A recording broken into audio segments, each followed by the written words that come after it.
Chapter 15. I Wrestle Santa's Evil Twin. "Tell me when it's over," Thalia said. Her eyes were shut tight. The statue was holding on to us so we couldn't fall, but still Thalia clutched its arm like it was the most important thing in the world. "Everything's fine," I promised. Are we very high?" I looked down. Below us, a range of snowy mountains zipped by. I stretched out my foot and kicked snow off one of the peaks. "Nah," I said. "Not that high." "We are in the Sierras," Zoe yelled. She and Grover were hanging from the arms of the other statue. "I have hunted here before. At this speed, we should be in San Francisco in a few hours." Hey, Frisco," our angel said. "Yo, Chuck, we could visit those guys at the Mechanics' Monument again. They know how to party." "Oh, man," the other angel said. "I am so there."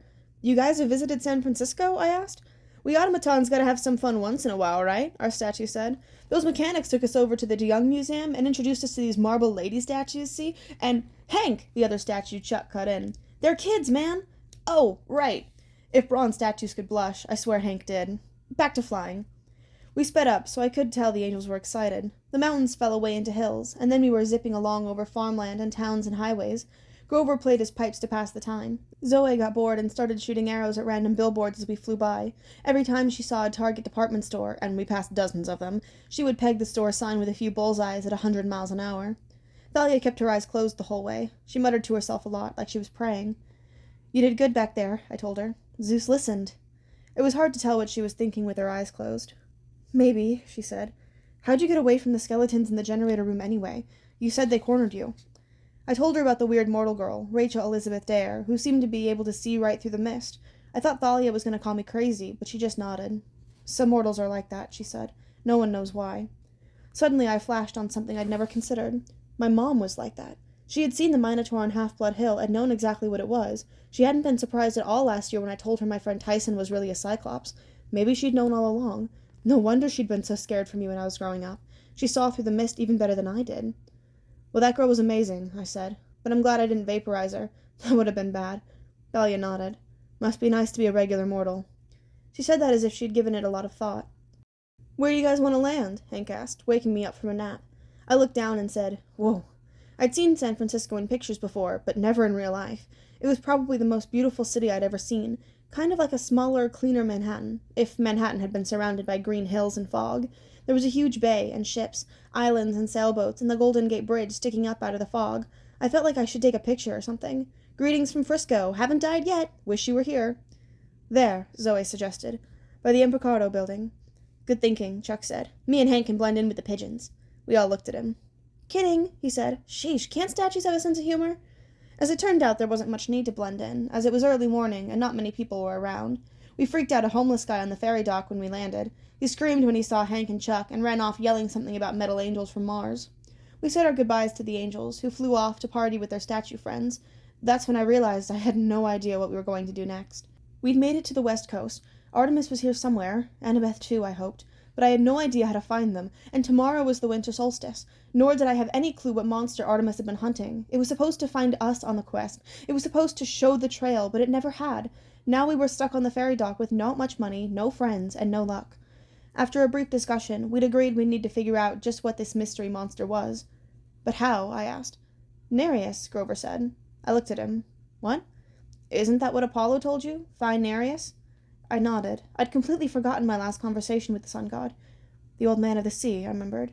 "I'm supposed to find him and force him to tell us what he knows. But how do I find him?" Zoe made a face. "Old Nereus, eh?" "You know him?" Thalia asked. "My mother was a sea goddess. Yes, I know him. Unfortunately, he is never very hard to find. Just follow the smell." "What do you mean?" I asked. "Come," she said without enthusiasm. "I will show thee."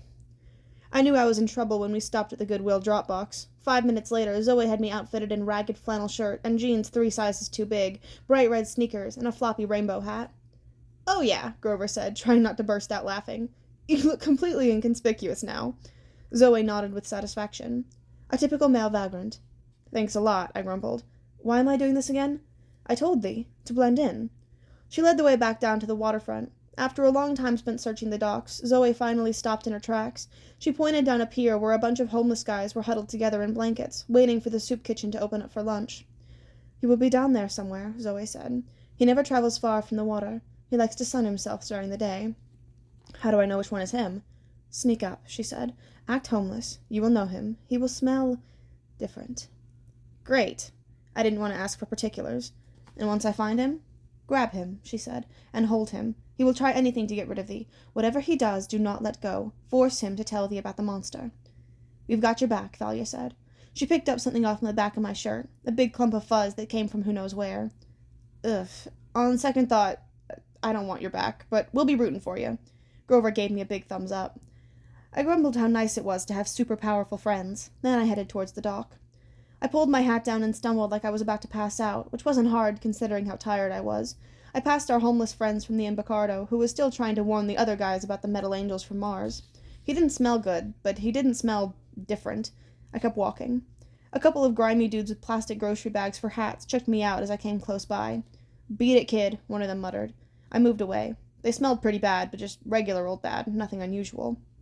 There was a lady with a bunch of plastic flamingos sticking out of a shopping cart. She glared at me like I was going to steal her birds. At the end of the pier, a guy who looked about 1,000,000 years old was passed out on a patch of sunlight. He wore pajamas and a fuzzy bathrobe that probably used to be white. He was fat, with a white beard that had turned yellow, kind of like Santa Claus, if Santa Claus had been rolled out of bed and dragged through a landfill. And his smell? As I got closer, I froze. He smelled bad, all right, but ocean bad, like hot seaweed and dead fish and brine. If the ocean had an ugly side, this guy was it. I tried not to gag as I sat down near him like I was tired. Santa opened one eye suspiciously. I could feel him staring at me, but I didn't look. I muttered something about stupid school and stupid parents. Figured that might sound reasonable. Santa Claus went back to sleep. I tensed. I knew this was going to look strange. I didn't know how the other homeless people would react, but I jumped Santa Claus. Ah! He screamed. I meant to grab him, but he seemed to grab me instead. It was as if he'd never been asleep at all. He certainly didn't act like a weak old man. He had a grip like steel. Help me! He screamed as he squeezed me to death. That's a crime! One of the other homeless guys yelled. Kid rolling an old man like that. I rolled all right, straight down the pier until my head slammed into a post. I was dazed for a second. Anerius's grip slackened. He was making a break for it. Before he could, I regained my sextants and tackled him from behind. I don't have any money! He tried to get up and run, but I locked my arms around his chest. His rotten fish smell was awful, but I held on. I don't want any money, I said as he fought. I'm a half-blood. I want information. That just made him struggle harder. Heroes, why do you always pick on me? Because you know everything. He growled and tried to shake me off his back. It was like holding onto a roller coaster. He thrashed around, making it impossible for me to keep on my feet, but I gritted my teeth and squeezed tighter. We staggered towards the edge of the pier, and I got an idea. Oh no, I said. Not the water! The plan worked. Immediately Nereus yelled in triumph and jumped off the edge. Together we plunged into San Francisco Bay. He must have been surprised when I tightened my grip, the ocean filling me with extra strength, but Nereus had a few tricks left too. He changed shape until I was holding a sleek black seal. I'd heard people make jokes about trying to hold a greased pig, but I'm telling you, holding onto a seal in the water is harder. Nereus plunged straight down, wriggling and thrashing and spiraling through the dark water. If I hadn't been Poseidon's son, there's no way I could have stayed with him. Nereus spun and expanded, turning into a killer whale, but I grabbed his dorsal fin and he burst out of the water. A whole bunch of tourists went, "Whoa!" I managed to wave at the crowd. Yeah, we do this every day here in San Francisco. Nereus plunged into the water and turned into a slimy eel. I started to tie him into a knot until he realized what was going on and changed back to human form. "Why won't you drown?" he wailed, pummeling me with his fists. "I'm Poseidon's son," I said. "Curse that upstart! I was here first!" Finally, he collapsed on the edge of the boat dock. Above us was one of those tourist piers lined with shops, like a mall on water. Nereus was heaving and gasping. I was feeling great. I could have gone on all day, but I didn't tell him that. I wanted him to feel like he'd put up a good fight. My friends ran down the steps from the pier. "You got him," Zoe said. "You don't have to sound so amazed," I said. Nereus moaned. "Oh, wonderful. An audience for my humiliation. The normal deal, I suppose you'll let me go if I answer your question?" "I've got more than one question," I said. "Only one question per capture, that's the rule." I looked at my friends. This wasn't good. I needed to find Artemis, and I needed to figure out what the doomsday creature was. I also needed to know if Annabeth was still alive, and how to rescue her. How could I ask all that in one question? A voice inside me was screaming, "Ask about Annabeth." That's what I cared about most. But then I imagined what Annabeth might say. She would never forgive me if I'd saved her and didn't save Olympus. Zoe would want me to ask about Artemis, but Chiron had told us the monster was even more important. I sighed. "All right, Nereus. Tell me where to find this terrible monster that could bring an end to the gods, the one Artemis was hunting." The old man of the sea smiled, showing off his mossy green teeth. "Oh, that's too easy," he said evilly. "He's right there." Nereus pointed to the water at my feet. "Where?" I said. "The deal is complete," Nereus gloated. With a pop, he turned into a goldfish and did a backflip into the sea. "You tricked me!" I yelled. "Wait," Thalia's eyes widened. "What is that?" "Moo!" I looked down, and there was my friend the cow serpent, swimming next to the dock. She nudged my shoe and gave me sad brown eyes. Bessie, I said, not now. Moo! Grover gasped. He says his name isn't Bessie. You can understand her? Him? Grover nodded. It's a very old form of animal speech, but he says his name is the Ophiutarus. The what? It means serpent bull in Greek, Thalia said. But what's it doing here? Moo! He says Percy is his protector, Grover announced. And he's running from the bad people. He says they're close. I was wondering how you got all that out of a single moo. Wait, Zoe said, looking at me. You know this cow. I was feeling impatient, but I told them the story. Thalia shook her head in disbelief. And you just forgot to mention this before. Well, yeah. It seems silly now that she said it, but things have been happening so fast. Bessie, the Ophiutarus, seemed like a minor detail. I'm a fool, Zoe said suddenly. I know this story. What story? From the War of the Titans, she said. My father told me this tale thousands of years ago. This is the beast we're looking for. Bessie? I looked down at the bull serpent. But he's too cute. He couldn't destroy the world. This is how we were wrong, Zoe said. We've been anticipating a huge, dangerous monster, but the Ophiutarus does not bring down the gods that way. He must be sacrificed. Bessie lowed. I don't think he likes the S word, Grover said. I patted Bessie on the head, trying to calm him down. He let me scratch his ear, but he was trembling. How could anyone hurt him? I said. He's harmless. Zoe nodded. But there is power in killing innocents. Terrible power. The Fates ordained a prophecy eons ago.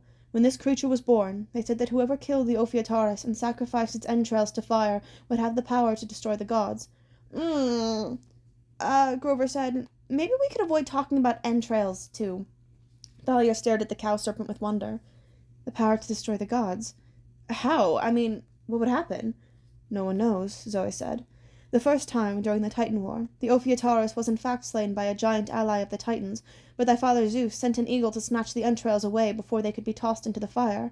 It was a close call. Now, after 3,000 years, the Ophiutarus is reborn. Thalia sat down on the dock. She stretched out her hand. Bessie went right to her.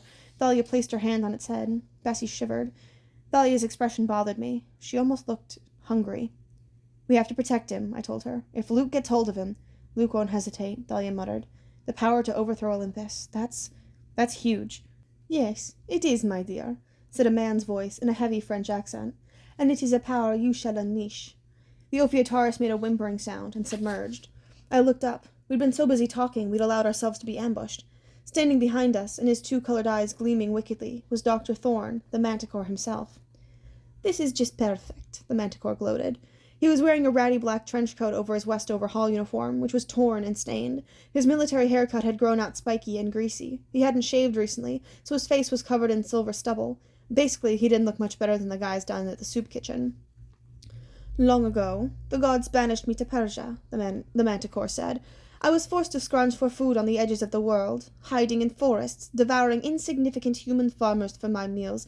I never got to fight any great heroes. I was not feared and admired in the old stories, but now that will change. The Titans shall honor me. I shall feast on the flesh of half-bloods.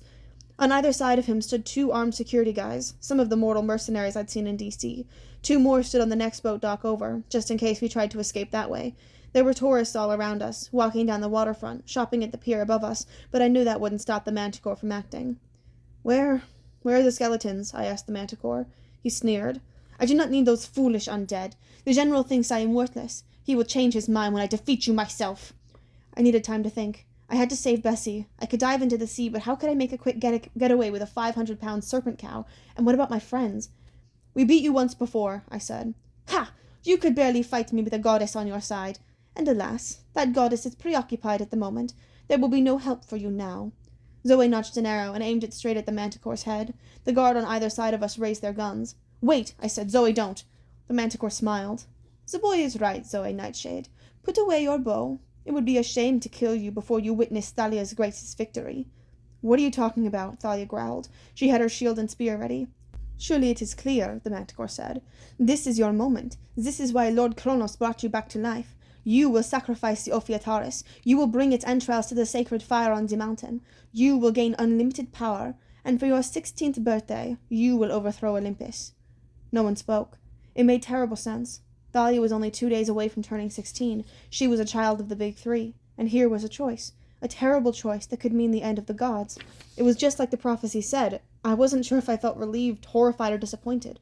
I wasn't the prophecy kid after all. Doomsday was happening right now. I waited for Thalia to tell the manticore off, but she hesitated. She looked completely stunned.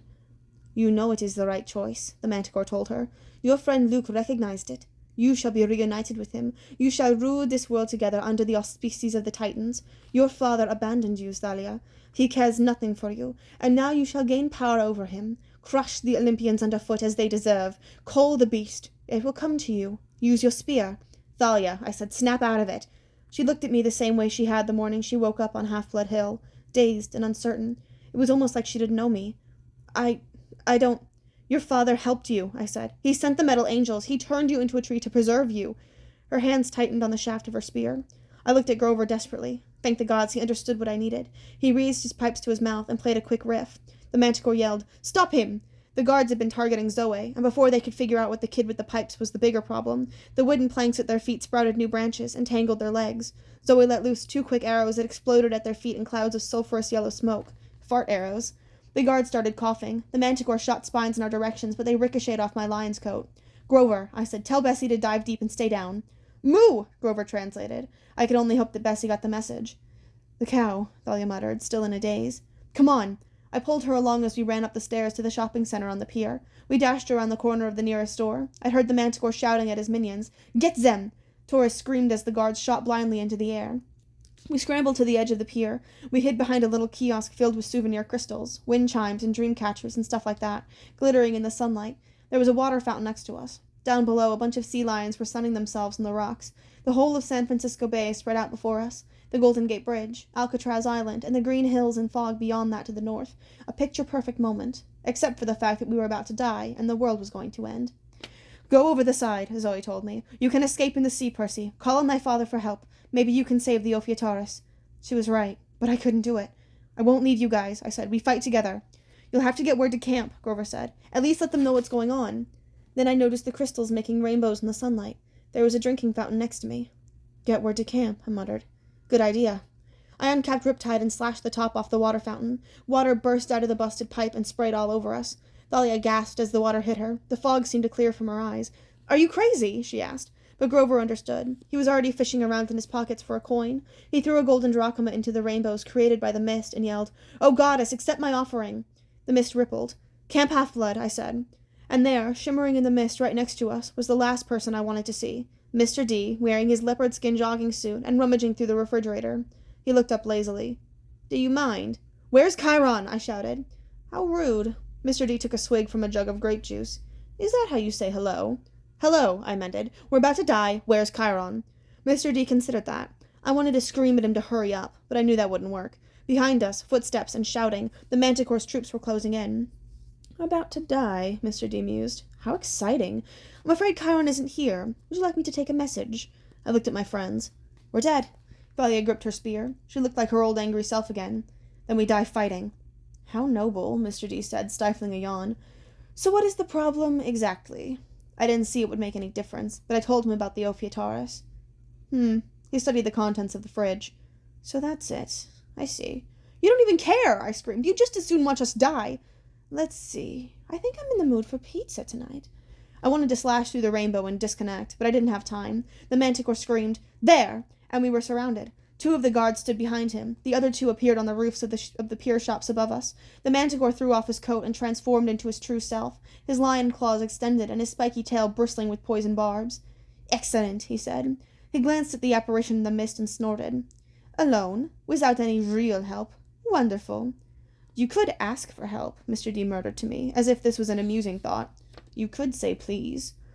When wild boars fly, I thought. There was no way I was going to die begging to a slob like Mr. D, just so he could laugh as we all got gunned down. Zoe readied her arrows. Grover lifted his pipes. Thalia raised her shield, and I noticed a tear running down her cheek. Suddenly it occurred to me. This has happened to her before. She had been cornered on Half-Blood Hill. She had willingly given her life for her friends, but this time she couldn't save us. How could I let that happen to her? Please, Mr. D, I muttered. Help? Of course nothing happened. The Manticore grinned.